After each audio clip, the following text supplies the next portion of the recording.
हाँ बेटा, ये एल्डिहाइड कीटोन्स का लास्ट वीडियो देख रहे हैं अपन। अपने जो चल रहा था कार्बोक्सिलिक एसिड की रिएक्शंस चल रही थी, तो क्या क्या पढ़ लिया था अब तक, ध्यान दीजिए, इधर देखना बेटा।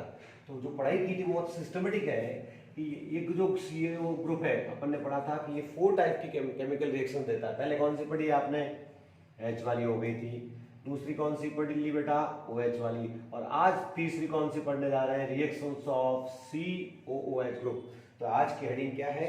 Reactions of carboxylic group in the carboxylic acid. तो सबसे पहले आपकी 11th की favourite reaction decarboxylation. What is the meaning of this name? Decarboxylation का मतलब है रिमूवल ऑफ CO2। वास्तव में इसमें होगा क्या?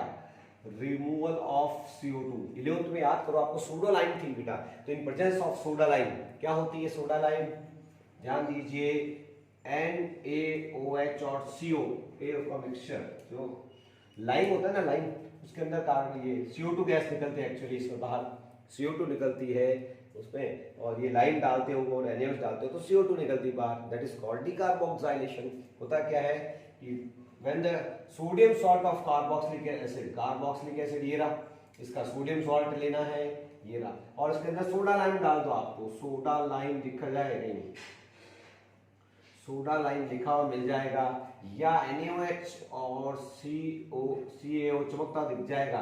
CO2 उड़ानी बेटा, कुछ नहीं करना है भाई। सोडियम सॉल्ट लिया जाता है, लेकिन इसका एक शॉर्ट तरीका भी आपको बताऊंगा कि सोडा लाइम में NaOH होता है बेटा। तो यदि आप यहाँ NaOH लेते हैं पास में, तो ये क्या बाहर निकालना है? यहाँ से बुक वाला तैयार हो जाएगा, Na2CO3। ये CO2 तो जाएगी यहाँ से, ये पूरा Na2CO3 बाहर निकाल दो, आंसर आएगा RH। तो एल्केन बनेगी, क्या बनेगी? और 11th की रिएक्शन है, 11th की नेम रिएक्शन है डीकार्बो, एल्केन की प्रिपरेशन है। जब आप 11th में एंट्री करते हो तो सबसे पहले एल्केन की जो प्रिपरेशन है वो आपको सबसे पहले ये कराई थी। मैं तो बच्चों को शॉर्ट ट्रिक ये देता हूँ कि एक सोडियम सॉल्ट लिया जाता है, लेकिन आप तो सोडियम सॉल्ट को पड़ा रहने दो, आप तो वो एसिड ले लो, और सोडा लाइम दिख जाए केमिस्ट्री में कहीं भी, भाई सही में तो ये है, देखो Na2CO3 बाहर गया, यहाँ पे Na2CO3 बन गया, ठीक है ना।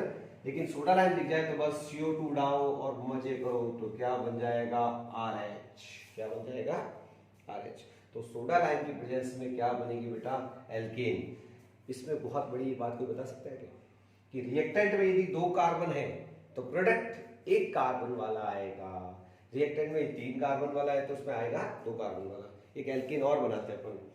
व्हाट हैपेंस व्हेन, क्वेश्चन दे दे वैसे कि सोडियम, ठीक है ना, सोडियम प्रोपियोनिक एसिड, तो प्रोप का मतलब 3 कार्बन हो गया, CONA, तो आपको एल्केन कितने की मिलेगी?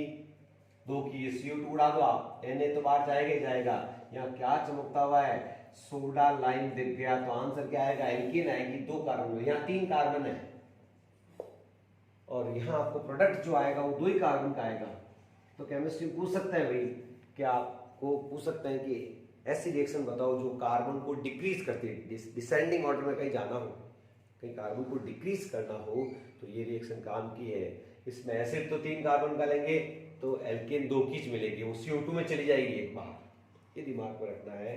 तो ये बन गया बेटा। बाहर क्या गया होगा कचरे में? इसमें आप कचरा लिखना चाहते हैं तो भी लिख सकते हैं बच्चों, और वो कचरा क्या आएगा इस रिएक्शन का? ये 3 कार्बन की थी, आपको प्रोडक्ट 2 कार्बन का मिलेगा कचरे में, Na2CO3। और सोडा लाइम कभी तो लाइम दे देते हैं ऐसे लिख के, और कभी दे देते हैं NaOH, बोलेंगे नहीं, वो एल्केन की प्रिपरेशन है। और दूसरी और आप शानदार फेवरेट रिएक्शन है आपकी कॉल्बे इलेक्ट्रोलिसिस। कौन सी बेटा? B, Kolbe. खूब मैकेनिज्म पूछा था आपने 11th में, खूब मैकेनिज्म किया है इसका। कॉल्बे इलेक्ट्रोलाइसिस, दोनों 11th की, क्योंकि दोनों से एल्केन प्रिपेयर होगी। क्या है बेटा? वही, व्हेन सोडियम और पोटेशियम, सोडियम और potassium salt of acid electrolyzed होता है बेटा, इलेक्ट्रोलाइज्ड गिव्स एल्केन। तो एल्केन की प्रिपरेशन है बेटा नॉन एज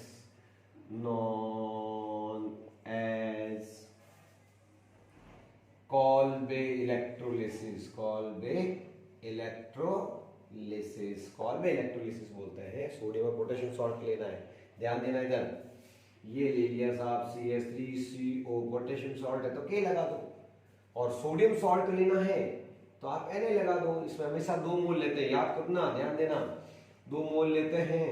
और फिर क्या करते हैं बेटा, एक्वस सॉल्यूशन में आप हाइड्रोलिसिस, एक्वस का मतलब पानी, तो पानी ले लो आप इस ढंग से, OH यहाँ लिख देना, OH और H, बस। इलेक्ट्रोलिसिस में क्या करते हैं बच्चों, इलेक्ट्रिसिटी पास करते हैं। इलेक्ट्रिसिटी डालेंगे तो क्या होगा, 4 टुकड़े से कहते हैं, तो 2 यहाँ बनेंगे, यहाँ से फिर 2 ये NaOH, तो क्या क्या 4 टुकड़े आएंगे इसके, एक तो CH3 बनेगा, याद दिला दो आप मुझे, क्या बनेगी रे, मीथेन। मीथेन तो क्या, और मीथेन नहीं बन सकती इससे, इथेन ही बनेगी क्योंकि 2 मोल लेता है, ये ले 2 मोल, तो इथेन बनेगी। उसके बाद CO2 के 2 मोल आएंगे, 2 मोल्स ऑफ CO2, फिर क्या आएगा, NaOH 2 मोल्स ऑफ NaOH, और हाइड्रोजन गैस भी बाहर निकलेगी। ये रिएक्शन आपको इस तरह से 4 टुकड़े होते हैं, और रिएक्शन का नाम आपको याद होना चाहिए 11 से, कॉल्बे इलेक्ट्रोलिसिस। ये बेटा फ्री रेडिकल मैकेनिज्म है इसका, तो इसका आप मैकेनिज्म आप एक बार अपनी नोट्स कॉपी 11 की भी जरूर देखें, और पता चल जाएगा अरे यार मस्त रिएक्शन है, ठीक है ना। कौन कौन से एनोड पे आती है, कौन कौन सी कैथोड पे आती है, ये आपको पता होना चाहिए। यहाँ तो आपका आइडिया आ जाएगा कि हाँ कार्बोक्सिलिक एसिड का सोडियम सॉल्ट लेते हैं तो एल्केन्स बनती है बेटा। तो ये रिएक्शन कौन सी थी, कार्बोक्सिलिक की। इसी तरह से रिडक्शन करवा दो, C रिएक्शन मान लीजिए, रिडक्शन ऑफ कार्बोक्सिलिक एसिड भी करा सकते हैं। Reduction of carboxylic acid, reduction of carboxylic acid, carboxylic acid का कोई रिडक्शन करवाता है, RCOH 4H वाला रिडक्शन है बेटा। और कौन रिड्यूसिंग एजेंट, LiAlH4 ले लो, कुछ भी ले लो, ठीक है ना। और आंसर क्या आएगा, अल्कोहल पे जाके गाड़ी रुकती, क्या बनाएगा, अल्कोहल, खोल के लिख देंगे तो RC, पता चल जाएगा आपको कहां से लाया हूं मैं, RC डबल बॉन्ड OH, ये डबल बॉन्ड OH यदि लेते हैं तो कहां जोड़ा मैंने, 4H, 2 यहां जोड़ दीजिए, 2 यहाँ, ये पानी बाहर निकाल दीजिए यहाँ से, रिडक्शन 4H वाला रिडक्शन किया तो क्या आया, RCH2OH, अल्कोहल बनेगा। तो प्यारे बच्चों ये थी किसकी, कार्बोक्सिलिक एसिड की रिएक्शंस। और लास्ट कौन सी है बेटा, reactions of alkyl groups, R groups. हाँ बेटा, अब लास्ट रिएक्शन है एल्काइल ग्रुप वाली, है ना, और फिर अदर रिएक्शंस में रिंग सब्स्टिट्यूशन वगैरह देख लेंगे। तो अब तक क्या पढ़ेगी, देखो अब तक जो पढ़ाई की है वो सिस्टमेटिक करते जा रहे हो। H वाली पढ़ी पहले, फिर OH वाली, फिर COOH वाली अभी भी पढ़ी, 2 रिएक्शन है वैसे, 2 मेन तो वही थी, ये तो सोडा लाइम वाली, सोडा लाइम में आप CO2 डालो, और दूसरी पढ़ी थी अपन ने कॉल्बे इलेक्ट्रोलिसिस, जो इलेक्ट्रोलिसिस कर रहे हैं, दोनों से एल्केन्स बनी थी, और एक रिडक्शन करवाया था तो अल्कोहल्स बनते हैं। तो ये तो थी एसिड वाली, और अब किस कौन से पढ़ेंगे, R वाली। तो हेडिंग 4th टाइप रिएक्शन है, रिएक्शंस ऑफ एसिड्स। कौन सा acids, carboxylic acid, in which in which alkyl group used, alkyl group, alkyl group की। और शानदार रिएक्शन, बहुत सिंपल सी एक ही रिएक्शन है, लेकिन वो धूम मचाने वाली हेलोजिनेशन, हेलोजिनेशन, बहुत शॉर्ट में तो हेलोजिनेशन है, लेकिन 3 साइंटिस्ट थे, उन्होंने इसका हेलोजिनेशन डिस्कवर किया था, नाम बड़े और दर्शन छोटे, तो एक नेम रिएक्शन है शानदार, उसको शॉर्ट में तो कहते हैं HVZ, क्या बोलते हैं, ठीक है ना, HVZ, फुल फॉर्म है Hell Volhard Zelinsky reaction, HVZ reaction है, फुल फॉर्म लिख दीजिए, क्या लिखोगे, हेल-वोलार्ड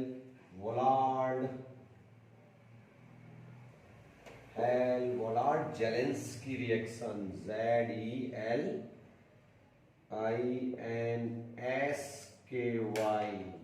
हेल-वोलार्ड जेलेंस्की रिएक्शन, HVZ रिएक्शन पे शॉर्ट नोट आता है। तो बच्चों बहुत ही आसान हेलोजिनेशन है रे यार, बहुत सिंपल, अल्फा पोजीशन पे होता है, हेलोजिनेशन कहाँ होता है, अल्फा, अल्काइल ग्रुप की है, तो आपको कुछ नहीं करना है, अल्फा हेलो एसिड, अल्फा पर हेलोजन आ जाएगा, ठीक है ना बेटा, ये अल्फा कार्बन होना जरूरी है इसके लिए। When acid react with the halogen in presence of red red phosphorus की प्रेजेंस में किसी हेलोजन से रिएक्शन करवाओगे तो हेलोजन अल्फा पोजीशन पर हेलोजनेशन हो जाएगा, H हटाओ और Cl लगा दो तो we obtain alpha halo acids. क्या मिलेगा? Alpha halo acid. और अल्फा हाइड्रोजन एक्टिव है, अल्फा हाइड्रोजन 3 इसमें। एक बार और कराओ तो कोई मना नहीं कर रहा है।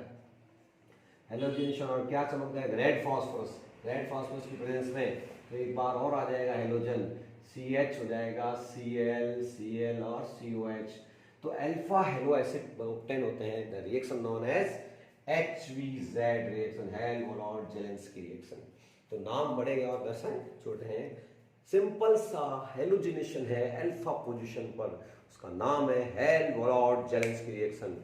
अब कौन बच्चा इसका आंसर बता रहा है तो वो बच्चा वास्तव में इंटेलिजेंट है साहब।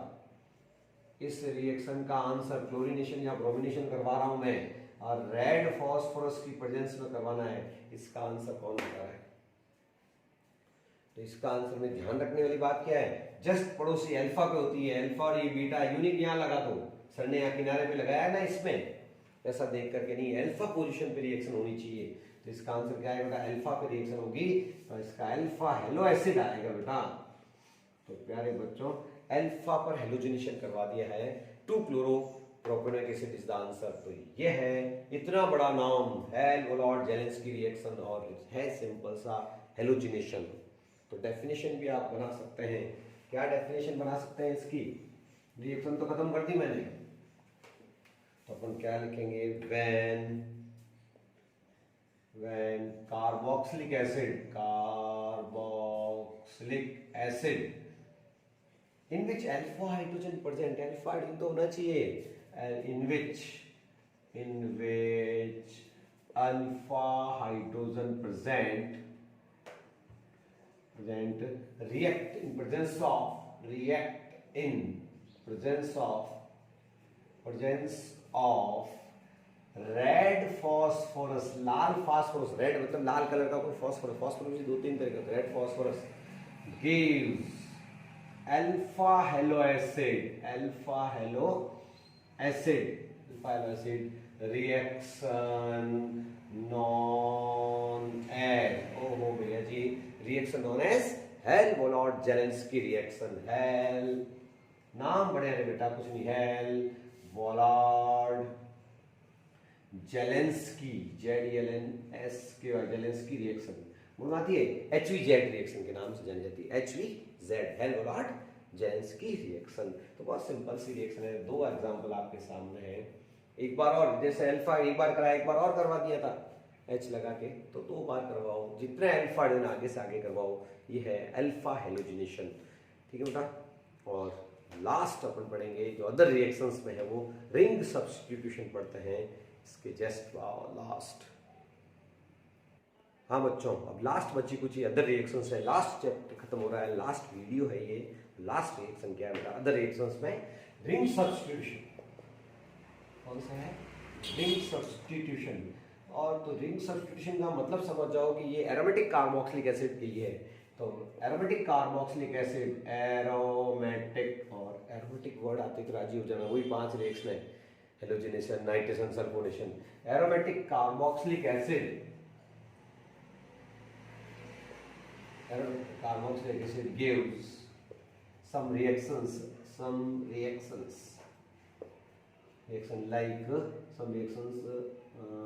like nitration, halogenation, it is halogenation। फिडेलक्राफ्ट तो देता ही नहीं है बेटा, फिडेलक्राफ्ट, ठीक है ना। नॉन एज जानते हो आप, एरोमेटिक की कौन सी रिएक्शन होती है बेटा? Electrophilic substitution reactions. अब ये रिएक्शंस तो देते, लेकिन कहाँ होगी? It is decided by the group attach from the ring. तो कौन सा ग्रुप अटैच है? ये रहा, याद करो। ये रिएक्शंस कहाँ होगी? Carboxylic acid group. कैसा ग्रुप है? खोल के रेजोनेंस से पता चलता है। अच्छा, रेजोनेंस से पता चलता है कि ये कैसा है? विड्रॉइंग ग्रुप है, खींचने वाला है। खींचेगा तो क्या चार्ज घूमेगा? पॉजिटिव, सब जगह पॉजिटिव। डीएक्टिवेटिंग ग्रुप है, विड्रॉ करने वाला है। कौन सा इफेक्ट है? -R इफेक्ट है। और कैसा ग्रुप है? खींचने वाले को क्या कहते हैं? Deactivated group. डीएक्टिवेशन हो जाएगा तो आने वाला इलेक्ट्रोफाइल कहाँ जाना पसंद करेगा? यहाँ पर भी पॉजिटिव चार्ज है, यहाँ पर भी पॉजिटिव है, पॉजिटिव पॉजिटिव के पास जाता है क्या? नहीं। तो कहाँ जाएगा? जाएगा तो भी मेटा डायरेक्टिंग होगा। कैसा होता है बेटा? तो आपको डायरेक्शन मिल चुका है बच्चों कि इसमें जो रिंग सब्स्टिट्यूशन होगा वो कहाँ होगा? मेटा पर होगा। तो मेटा डायरेक्टिंग है तो नाइट्रेशन वगैरह करवानी है तो कहाँ कराएंगे? मेटा पे। तो ये रिएक्शन कम ही देंगे, क्यों? क्योंकि इलेक्ट्रॉन विड्रॉ कर लेते हैं, कम हो जाते हैं। और फ्रीडल क्राफ्ट रिएक्शन तो ये देते भी नहीं है, क्योंकि AlCl3 इसको बाइंड कर देता है बेटा, किसको? कार्बोक्सिलिक एसिड को। तो लास्ट अपन देख लेते हैं रिंग सब्स्टिट्यूशन में। आपसे पूछेंगे कंप्लीट द फॉलोइंग रिएक्शंस, तो साफ साफ दिख रहा है, क्या घबराने की जरूरत है बच्चों? बहुत सिंपल सी बात है। कंप्लीट द फॉलोइंग रिएक्शन है तो आपको करना क्या था? कार्बोक्सिलिक एसिड दिया हुआ है और यहाँ क्या चमक रहा है रे बच्चों? HNO3 और H2SO4। बोलो कौन सी रिएक्शन होती है? नाइट्रेशन। कहाँ करवाऊँ? तो मेटा पे। तो आंसर क्या आया? Meta nitrobenzoic acid. क्या आ गया? मेटा पर नाइट्रो चमक जाना चाहिए। ये कौन सी रिएक्शन का रिएजेंट है? नाइट्रेशन। नाइट्रेशन में क्या होता है? NO2 आ जाता है मेटा पर। इसी तरह से हेलोजिनेशन दिया है इसने, एक हेलोजिनेशन भी कर लो। कहाँ होगा हेलोजिनेशन? हेलोजिनेशन कहाँ होगा प्यारे बच्चों? तो पता है आपको किसके प्रेजेंस में होता है? पहले तो हेलोजन लेते हैं और साथ में FeCl3 ले लो, AlCl3 ले लीजिए। ये पहले रिएक्ट करता है। इलेक्ट्रोफाइल कौन होता है? याद है क्या? अटैक करने वाला कौन है? Br+। इसमें कौन अटैक करता है? NO2+। कहाँ अटैक करेगा वो आपको पता चल गया, मेटा पर। तो मेटा डायरेक्टिंग है बेटा, COH ग्रुप और मेटा पर। तो ये मेटा प्रोडक्ट आ गए। और एक नोट पॉइंट डाल देना है कि फ्रीडल क्राफ्ट रिएक्शन तो होती ही नहीं है। क्यों नहीं होती है? कि फ्रीडल क्राफ्ट रिएक्शन में जो लेविस एसिड होता है वो कार्बोक्सिलिक ग्रुप पर अटैक कर देता है। रिंग पे करना चाहिए, जबकि वो बाहर कहाँ कर देता है? बाहर अटैक कर देता है बेटा। तो फ्रीडल क्राफ्ट रिएक्शन इसमें नहीं होती है। क्यों? तो आपको लिख देते हैं note point. Last note point पे खत्म करनी रिएक्शन, लिख दीजिए इसमें Friedel craft reaction. Friedel craft reaction not occur due to deactivating। एक तो खींचने वाला इसलिए deactivating ग्रुप, एक तो डीएक्टिवेटिंग ग्रुप एंड तो डीएक्टिवेटिंग ग्रुप हो गया बेटा। And catalyst aluminum chloride gives a bonded the carbon and catalyst AlCl3 bonded carboxylic group COOH group. तो एक तो डीएक्टिवेटिंग है, भिखारी के पास भिखारी जाके करेगा क्या? मैंने कहा तो फिर वो देना भी नहीं चाहता है और वो एसिड जो होता है वो इसको बॉन्डेड कर देता है, किसको? कार्बोक्सिलिक ग्रुप को। किसी को जाके उस पर अटैक, ज्यादा एक्टिव होता है उसको अटैक कर देगा। रिंग तो एक्टिव ही नहीं है, डीएक्टिवेटेड है, तो बाहर जाके उससे रिएक्शन कर लेगा और ये रिएक्शन नहीं होगी। तो प्यारे बच्चों, अब आपकी ड्यूटी है कि इस चैप्टर के सारे टेक्स्ट क्वेश्चन आपकी नोटबुक में हो जाने चाहिए। फिर एनसीईआरटी सॉल्यूशंस कीजिए, मजे लीजिए पढ़ने के। और इस तरह से सबसे बड़ा चैप्टर ऑर्गेनिक का फिनिश हो गया है। अब नेक्स्ट चैप्टर जब शुरू करेंगे वो होगा एमाइंस। तो प्यारे बच्चों, मेहनत कीजिए, रिवाइज करना पड़ता है पढ़ाई को और लिखना पड़ता है, तो सभी इन टेक्स्ट क्वेश्चन सॉल्व करना